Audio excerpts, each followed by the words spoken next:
खबर मिर्जापुर से धर्मांतरण केस में बड़ा खुलासा हुआ है। जिस धर्मांतरण केस में आज तक के हाथ में एक्सक्लूसिव तस्वीरें लगी, जिसमें हिंदू महिलाओं को बुर्का पहनाकर फोटो खींची जाती थी और इसमें फैजल समेत कई लोग शामिल हैं। सूत्रों के मुताबिक हिंदू लड़कियों की बुर्के वाली फोटो कुछ एनजीओ के जरिए बाहर भेजी जाती थी और फंडिंग का जुगाड़ किया जाता था।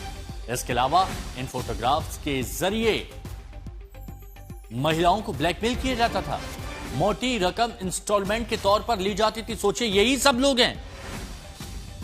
सब लोग हैं जो पहले फंसाते थे, फिर तस्वीरें खींचते थे, फिर ब्लैकमेल करते थे। आशीष श्रीवास्तव जुड़े हुए। आशीष, और क्या बड़े खुलासे हुए हैं इस मामले में? हिमांशु, देखिए, सबसे बड़ी जो तस्वीर सामने आई है वो हिंदू महिला की पीड़िताओं की है, जिसमें बुर्का पहनकर ये जो आरोपी हैं जिम चलाते थे, ये उनकी फोटो खींचते थे और उनके तस्वीरें निकालते थे और उसके साथ साथ उसको एक फोल्डर में रखते थे, जिसका खुलासा हम लोग कर रहे हैं आज तक पर। वो तस्वीरें आप देख सकते हैं किस तरीके से ये आरोपी जिम संचालक इन महिलाओं को टारगेट करते थे और विदेशी फंडिंग भी इनसे लेते थे। और यही वजह है कि मिर्जापुर के वो सारे जिम संचालक पुलिस ने अरेस्ट किए हैं, जबकि 2 अभी भी फरार हैं। अब ऐसे में सबसे बड़ी बात है कि इन महिलाओं को आखिर क्यों बुर्का पहना के बाहर ले जाया जाता था, किस तरीके से इनके साथ धर्मांतरण का गंदा खेल खेला जा रहा था, ये सबसे चौंकाने वाले खुलासे हैं। और जो फंडिंग, जिससे तकरीबन 5 से 7 करोड़ का जो जिम खोला गया, वो इन्हीं फोटोग्राफ्स के जरिए फंडिंग की गई है, यानी कि विदेशों से फंडिंग मंगाई गई है एनजीओ के जरिए। तो ये तो साफ होता है कि इनको एक तौर पर यूज किया गया, धर्मांतरण का वो हथियार बनाकर, और उन महिलाओं को आगे रखा गया बुर्का पहनाकर और उनकी फोटोग्राफ्स लिए गए। यही वो आरोपी हैं जो इस तरीके का पूरा एक गैंग चला रहे थे मिर्जापुर में। और इसको लेकर अभी भी पुलिस 2 आरोपी फरार हैं, जबकि एक को इनकाउंटर किया है और उसके बाद अरेस्ट किया है। तो ये बड़ा खुलासा है हिमांशु की इन तस्वीरों के जरिए उन पीड़ित महिलाओं को बरगलाया जाता था और उनसे पैसा इंस्टॉलमेंट के तौर पर लिया जाता था। अगर वो इस फोटो को मांगती थी या उनके घर पे दिखाने की बात कही जाती थी, और तब वो महीने महीने पैसे देती थी, जिससे इनके जिम के संचालन को आगे बढ़ाया जाता था।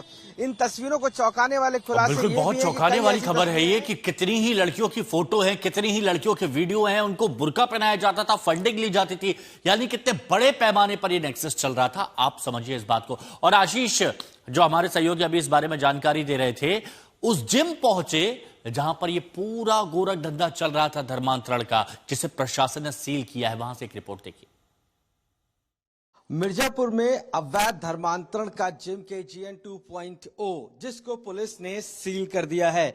आप तस्वीरों में देखिए कि ये पुलिस ने कार्रवाई की है, इस जिम को सील किया है और इसी जिम में लगातार महिलाएं आती थीं और महिलाओं का यहीं से धर्मांतरण का वो गंदा खेल शुरू हुआ था। 2.0 शहर के बीचों बीच मौजूद है। हम आपको तस्वीरें दिखा रहे हैं उस जिम की, जहां से ये पूरा नेक्सस एक तरीके से चलाया जाता था। अब इस पूरे जिम को पुलिस ने यहां से सील किया है, कार्रवाई की गई है अलग अलग।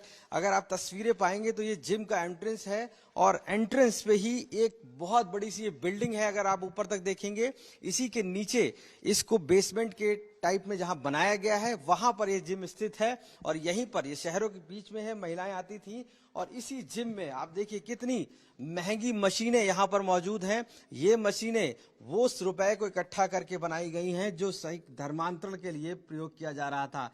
यानी कि ये पूरा जिम एक हाईटेक बनाया गया। इस पूरे जिम को अभी सील है चूंकि, इसलिए हम आपको दरवाजे के अंदर नहीं दिखा सकते हैं, लेकिन इसके अंदर अगर आप तस्वीरें देखेंगे तो पाएंगे कि कितनी हाईटेक मशीनें लगाई हैं और इसी को इंस्टाग्राम पर डालकर हिंदू महिलाओं को बरगलाया जाता था, उनको यहां तक लाया जाता था, उनको कई ऑफर दिए जाते थे और इसके साथ साथ उनको जिम में ज्वाइन करने के दौरान धर्मांतरण और एक्सटॉर्शन, इसके साथ साथ सेक्सुअल हैरेसमेंट किया जाता था। ये जिम के बाहर जो शू रैक है जहां पर लोग आते थे रखते थे, इस तरीके का ये पूरा स्ट्रक्चर बना के रखा हुआ था शहर के बीचों बीच। KGN 2.0 आरोपी अरेस्ट हैं, 2 आरोपी अभी तक फरार हैं और ये इतनी ज्यादा कह सकते हैं कि डेंस बना हुआ है कि इसमें बहुत सारी रास्ते हैं जाने के अंदर से, फिर चाहे ऊपर से जा सकते हैं और साइड से भी रास्ते हैं। तो ये जिम कहीं ना कहीं खुद अपने आप में इस तरीके से बनाया गया है कि कभी भी किसी तरीके की अगर गलत गतिविधि भी हो रही है तो बाहर तक इसकी जांच ना जा पाए, बाहर तक